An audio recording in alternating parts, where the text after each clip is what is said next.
আসসালামু আলাইকুম। তৃতীয় শ্রেণীর প্রিয় শিক্ষার্থী, আজকে তোমাদের সামনে আলোচনা করব তোমাদের প্রাথমিক গণিত বইয়ের যোগ বিয়োগ গুণ ও ভাগ সংক্রান্ত সমস্যার 86 পেজে অঙ্ক নং 3। আসলে এই অঙ্কটি দ্বারা অঙ্কটির মাধ্যমে আজকে আমরা শিখব কীভাবে কোনো অঙ্ক দেখে আমরা বুঝতে পারবো সেই অঙ্কটাকে যোগ করতে হবে না বিয়োগ করতে হবে, গুণ করতে হবে নাকি ভাগ করতে হবে। এই একটি অঙ্ক মনোযোগ সহকারে তোমরা শুনলে তোমরা যে কোনো অঙ্ক বুঝতে পারবা যে সেই অঙ্কটা কী করতে হবে। দেখো, অঙ্কটা হলো 86 পেজের অঙ্ক নং 3। আমি পড়ি, তোমরা মনোযোগ সহকারে শোনো। একটি বিদ্যালয়ে তৃতীয় শ্রেণীর 42 জন শিক্ষার্থী প্রত্যেকে 30 টাকা করে চাঁদা তুলে সেখান থেকে 1000 টাকা বন্যার্থদের সহায়তার জন্য দান করলো। এখন তাদের কাছে কত টাকা রইল? তাহলে দেখো, প্রথমে তৃতীয় শ্রেণীর কিছু শিক্ষার্থী, 42 জন শিক্ষার্থী, তারা প্রত্যেকে বলতে আমরা জানি একজনে 30 টাকা করে চাঁদা তোলে। তাহলে আমরা প্রথমে লিখতে পারি একজনে চাঁদা দেয় বা একজনে চাঁদা তোলে 30 টাকা, অতএব 42 জনে চাঁদা তোলে। দেখো অঙ্ক নং 3 যেহেতু লেখা আছে প্রত্যেকে 30 টাকা করে চাঁদা তোলে, তাহলে আমরা লিখতে পারি একজন শিক্ষার্থী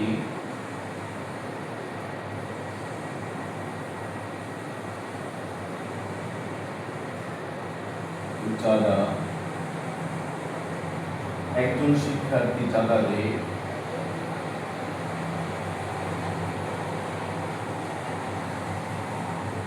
30 টাকা।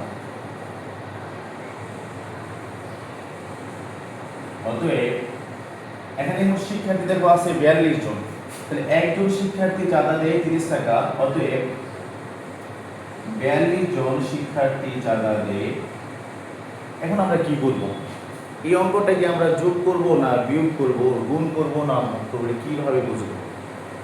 তোমরা জানো একজন শিক্ষার্থী চাঁদা দেয় 30 টাকা, তার মানে 42 জন শিক্ষার্থী চাঁদা দেবে বেশি টাকা। তো বেশি হলে দুইটা জিনিস করতে হয়, একটা হলো যোগ আর একটা হলো গুণ। তার সমস্যা হলো এই জায়গায় গিয়ে যে বেশি হলে কি যোগ করব নাকি গুণ করব। তো এটার উত্তরে আমি বলবো, তোমরা দেখবা যে বেশি যে টাকাটা হয়েছে এটা কি এক থেকে বেশি হয়েছে নাকি এক ছাড়া বেশি হয়েছে। যেমন একজন শিক্ষার্থী যে 30 টাকা, তাহলে 42 জন শিক্ষার্থী কত দিয়ে দেবো? প্রথমে এক আছে, কোনো অঙ্কের মধ্যে যদি বেশি হয়, প্রথমে যে মানটা দেওয়া আছে তার থেকে যদি বেশি হয় তাহলে যোগও করতে হয়, গুণও করতে হয়। কখন গুণ করব? যদি এক থাকে, কোনো অঙ্কের মধ্যে এক আছে, এক থেকে বেশি সংখ্যা হয়েছে, এরকম অঙ্ক থাকলে আমরা কখনোই যোগ করব না, সেটা আমরা গুণ করব। তাহলে যোগ কখন করব? যোগ করব যদি এক না থাকে। যেমন ধরো তোমার কাছে 50 টাকা ছিল, তোমার আব্বু তোমাকে আরো 20 টাকা দিল, এখন তোমার কাছে মোট কত টাকা হলো? তাই 50 টাকা ছিল, তোমার আব্বু আরো 20 টাকা দিল, তার মানে তোমার টাকা বাড়বে। কিন্তু এখানে তো আর এক নাই, এক থেকে বেশি হয়নি, সেজন্য ওই অঙ্কের মধ্যে আমরা যোগ করব।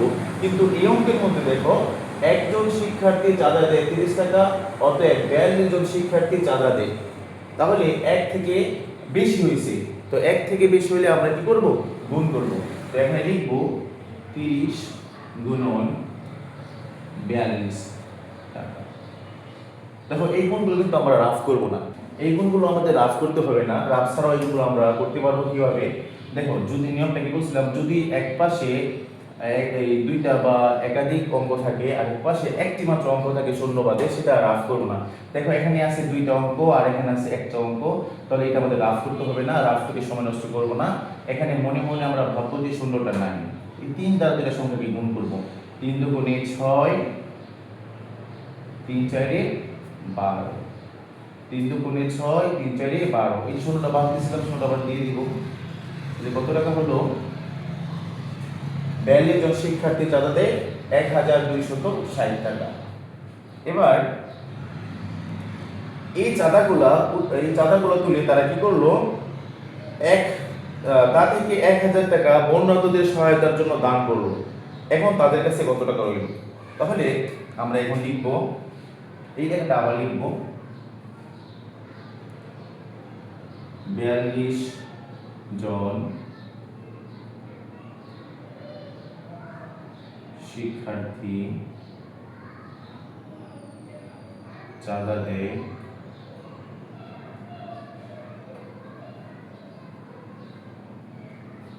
1260 টাকা,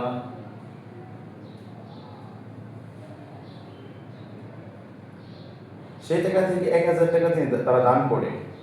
তো লিখবো দান করলো, দান করলো 1000 টাকা।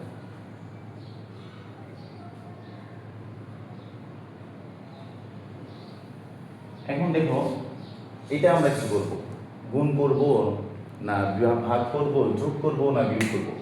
তো 42 জন শিক্ষার্থী যে চাঁদাটা তুললো 1260 টাকা, সেখান থেকে দান করলো 1000 টাকা। তো দান করলে অবশ্যই টাকা কমে যাবে। তা আমরা জানি কমলে দুইটা জিনিস করতে হয়, একটা হলো ভাগ আর একটা হলো বিয়োগ। কখন ভাগ করব কখন বিয়োগ করব। যদি কোনো অঙ্কের মধ্যে একাধিক জিনিসের মান দেওয়া থাকে, সেটা থেকে একটা জিনিসের মান বের করতে চাই, এক থাকে, তাহলে আমরা ভাগ করব। আর যদি এক না থাকে তাহলে আমরা বিয়োগ করব। দেখো এখানে 42 জন শিক্ষার্থী চাঁদা দেওয়া আছে, এখানে এক নাই, একটা কিছু বলে নেই, শুধু দান করছে, তাহলে আমরা বিয়োগ করব। কিন্তু যদি বলতো এক শিক্ষার্থী কত চাঁদা দেয়, তখন আমরা ভাগ করতাম। নিচে এক থাকলেই ভাগ করবো, অর্থাৎ একাধিক জিনিস থেকে একটা জিনিসের দাম বের করতে চাইলে যদি কমে যায়, তাহলে আমরা কি করব, ভাগ করব। তো যেহেতু এটা ভাগ করতে হবে না, এক নাই, সেজন্য আমরা বিয়োগ করব। শূন্য আছে শূন্য হবে, শূন্য হলে, শূন্য আছে 6 হবে 6 হলে, শূন্য আছে 2 হবে 2 হলে, এক আছে 1 হবে শূন্য হলে। তো বাকি শূন্য তো আর লিখতে হবে না, তাহলে 260 টাকা। কিন্তু অনেক শিক্ষার্থীকে আমি দেখি এখানে অঙ্কটা শেষ করে দেয়। একটা কথা মনে রাখবা, যখন তুমি দাগ দিয়ে যোগ অথবা বিয়োগ করবা, সেই দাগের নিচে অবশ্যই কিছু না কিছু লিখতে হবে। এখন তৃতীয় শ্রেণীর শিক্ষার্থীরা কীভাবে সাজাতে হয়, দাগের নিচে কী লিখতে হয়, সেটা তারা অনেক সময় বুঝতে পারে না। তো তোমাদেরকে একটা টেকনিক বলে দিচ্ছি, যেটা মনে রাখলে তোমরা সবসময় দাগের নিচে কী হয় সেটা লিখতে পারবে। যখন অঙ্কটা প্রায় শেষ হয়ে যাবে, তখন শেষের দিক দিয়ে আমরা দাগের নিচে একদম প্রশ্নের শেষের লাইনটা দেখে দেখে লিখে দিব। দেখো শেষের লাইনটা কি আছে, এখন তাদের কাছে কত টাকা রইল, এখন তাদের কাছে কত টাকা রইল। তো আমি দেখে দেখে লিখবো, এখন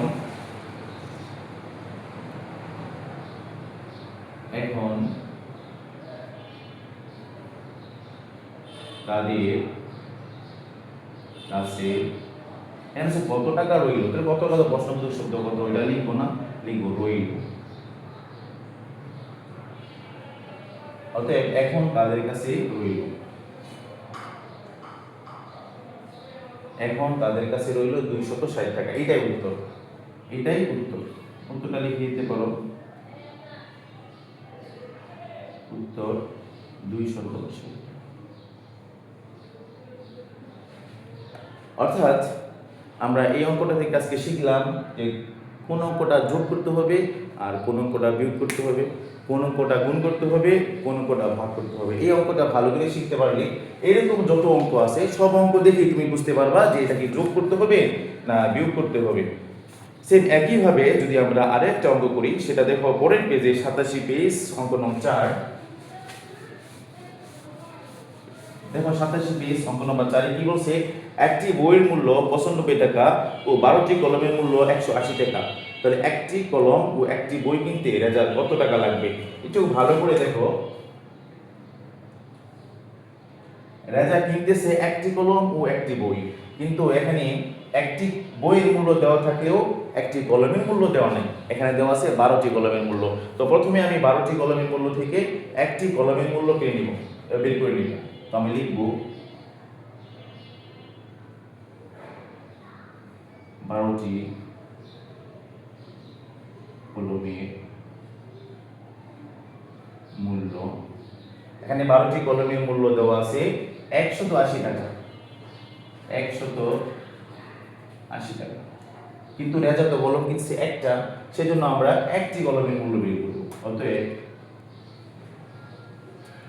একটি কলমের মূল্য সমান সমান, দেখো একটু আগে তোমাদেরকে যে নিয়মটা বলছিলাম, যে কোনো অঙ্কের মধ্যে যদি প্রথমে একাধিক জিনিসের মান দেওয়া থাকে, এবং পরবর্তী একটা জিনিসের মান থাকে, তাহলে আমরা গুণ করব। কারণ 12টি কলমের মূল্য যে টাকা, একটি কলমের মূল্য তার চেয়ে কম হবে। তো কম হলে দুইটা জিনিস করতে হয়, একটা হলো গুণ, একটা হলো ভাগ, একটা হলো বিয়োগ। তো যেহেতু এই অঙ্কের মধ্যে এক আছে, একাধিক সংখ্যা থেকে একটা জিনিসের মূল্য আমরা বের করতেছি, সেজন্য আমরা অবশ্যই ভাগ করব। তাহলে একটা জিনিসের, একটা কলমের মূল্য হবে 180 ভাগ 12। বুঝতে পারছো? তাহলে কি কারণে আমরা এটা ভাগ করতেছি? যে অঙ্কের মধ্যে, যে কোনো অঙ্কের মধ্যে একাধিক জিনিসের মান থাকলে, ওই একাধিক জিনিসের মান থেকে যে একটা জিনিসের মান বের করতে হলে অবশ্যই আমরা ভাগ করব। অথবা সহজ ভাষায় আরেকটা বলা যায় যে কোনো সংখ্যার, কোনো অঙ্কের প্রথমে যদি এক থাকে তাহলে আমরা গুণ করব, প্রথমে এক না থাকলে দেখো ভাগ করব। দেখো এখানে এক নাই, এই জন্য আমরা ভাগ করতেছি। তাহলে রাফটা আগে করে নিই, 12 ভাগ 180। দেখো 12-র মধ্যে প্রথমে দুই অঙ্ক আছে, তো আমরা প্রথমে এখান থেকে দুই অঙ্ক নিব। ভাজ্য যেহেতু দুই অঙ্ক, ভাজ্য থেকে দেখব দুই অঙ্ক ভাগ করা যায় কিনা। 12 থেকে যেহেতু 18 বড়, তার মানে 18কে 12 দ্বারা ভাগ করা যাবে। 12 নামতে করতে হবে, মনে রাখবো সবাই, ভাজ্য যেটা থাকে ওইটা নামতে করতে হয়। তাই 12 18-এর ভিতরে একবারই নামতে বলা যায়। 12 একে 12, 12 দুগুণে 24, দুইবার করলে বেশি হয়ে যায়, তাহলে আমরা একবারই করবো। 12 একে 12, 2 আছে 8 করে 6 হলে একের মিল লেগে 0, 0 নিচে দাম নামাতে হয় না। ভাজকের মধ্যে, ভাজ্যের মধ্যে যতগুলো অঙ্ক থাকবে সবগুলো অঙ্কের ভাগ করতে হবে। দেখো আমি দুইটা অঙ্কের ভাগ করছি, একটা অঙ্ক এখনো বাকি রয়েছে, ওই অঙ্কটা নিচে নামিয়ে তারপর আমরা ভাগ করবো। তাহলে 12 60-এর ভিতরে কয়বার করা যায়? 5 12 60, 5 বার করা যায়, 5 12 60 মিলে গেছে। তাহলে উত্তর হচ্ছে 15 টাকা। তাহলে একটি কলমের মূল্য 15 টাকা। তো এবার দেখো রেজা একটি কলম কিনছিল এবং একটি বই কিনছিল। তাহলে আমরা দেখি একটি কলম ও একটা বই কিনতে তার কত লাগে। তো আমরা লিখবো একটি কলম, একটি কলম ও একটি বই কিনতে রেজার, এদিকে জায়গা না নিলে তোমরা নিচে লিখতে পারবা, রেজার লাগবে। দেখো একটা কলম, একটা কলম অলরেডি বের করে ফেলছি 15 টাকা, যোগ পরে একটা বই, একটা বই মূল্য তুমি দেখাই আছে, একটা বই মূল্য 95 টাকা।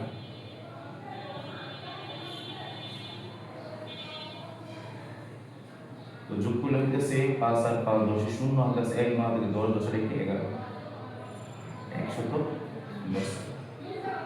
তাহলে আমরা অঙ্কটা শেষ করে ফেললাম। তাহলে এই অঙ্কটার মাধ্যমে আমরা বুঝতে পারলাম যে কখন ভাগ করতে হয় এবং কখন বিয়োগ করতে হয়। পরবর্তী অঙ্ক আমরা দেখব অঙ্ক নম্বর 5।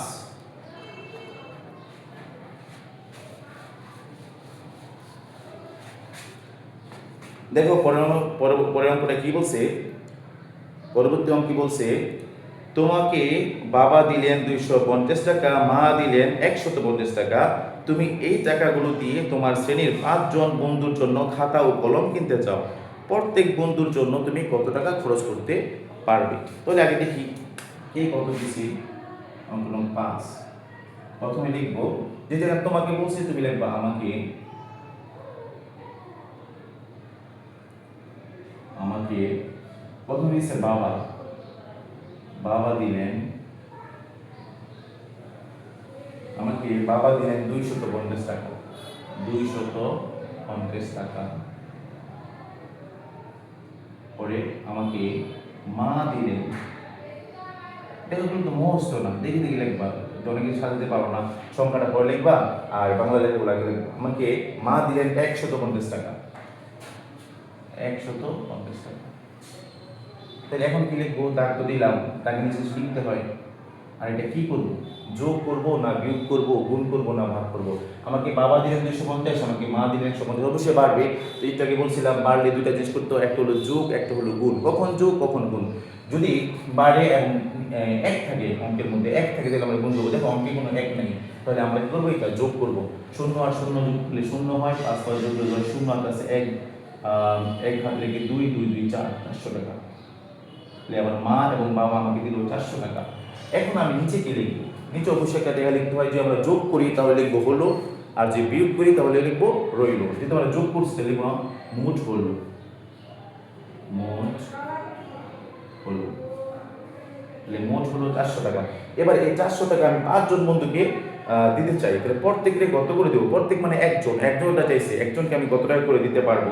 তো যেহেতু আমাদের 400 টাকা আছে, আমি লিখবো 400 টাকা দিতে পারবো 5 জন, অর্থাৎ টাকা দিয়েছে, টাকাটা পরে লিখবো, যেটা চাই সেটা পরে আমরা লিখবো। যেহেতু প্রত্যেকে কত টাকা করে দিতে পারবো, টাকা দিয়েছে, টাকাটা পরে লিখবো। আর আমি 5 জন বন্ধুকে দিতে চাই, লিখবো 5 জন, লাস্টের দিকে দেখলো 5 জন বন্ধু, প্রত্যেক বন্ধুর জন্য কত টাকা খরচ করতে পারবো? যদি 5 জন বন্ধুর জন্য খরচ করতে পারবো, 5 জন বন্ধুর জন্য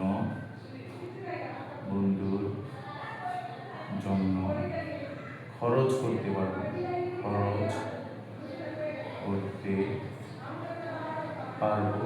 যে টাকাটা আমার আছে এটা খরচ করতে পারবো। আমার কাছে 400 টাকা আছে, 400 টাকা। অতএব প্রত্যেক বলতে একজন বন্ধুর জন্য খরচ করতে পারবো। আমরা এত বড় করে না লিখলে ছোট করে লেখা যায়।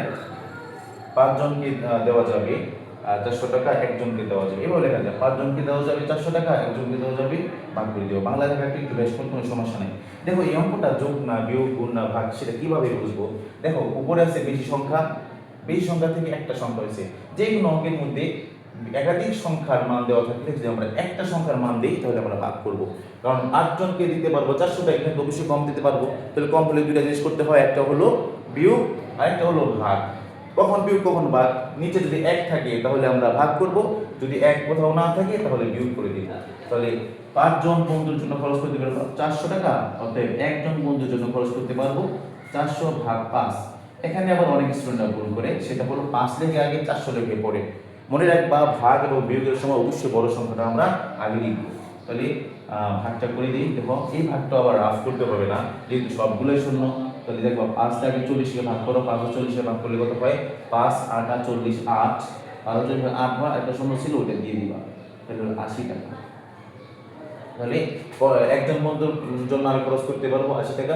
লাস্টে প্রশ্ন করছিল আমাকে যে প্রত্যেক বন্ধুর জন্য তুমি কত টাকা খরচ করতে পারবে? দেখে লিখে দিব, প্রত্যেক বন্ধুর জন্য আমি 80 টাকা খরচ করতে পারবো। অতএব প্রত্যেক বন্ধুর জন্য আমি 80 টাকা খরচ করতে পারবো, টাকা খরচ করতে বাস হয়ে গেল। তাহলে ছোট্ট আমার এটা অবশ্যই তোমরা বুঝতে পারছো যে প্রশ্ন পড়ে কিভাবে বুঝবো কোন অঙ্ক যোগ করতে হবে, কোন অঙ্ক গুণ করতে হবে, আর কোন অঙ্ক বিয়োগ আর কোন অঙ্ক ভাগ করতে হবে। আশা করি সবাই ভালোভাবে বুঝছো। পরবর্তী ক্লাসে আমরা পরবর্তী অঙ্কগুলো দিব। তোমরা যদি এই অঙ্কগুলো তোমাদের মোবাইলে পেতে চাও তাহলে অবশ্যই চ্যানেলটা সাবস্ক্রাইব করে রাখবা, যেন ভিডিও আপলোড করার সাথে সাথে তোমাদের মোবাইলে চলে যায়। সে পর্যন্ত ভালো থেকো। আল্লাহ হাফিজ।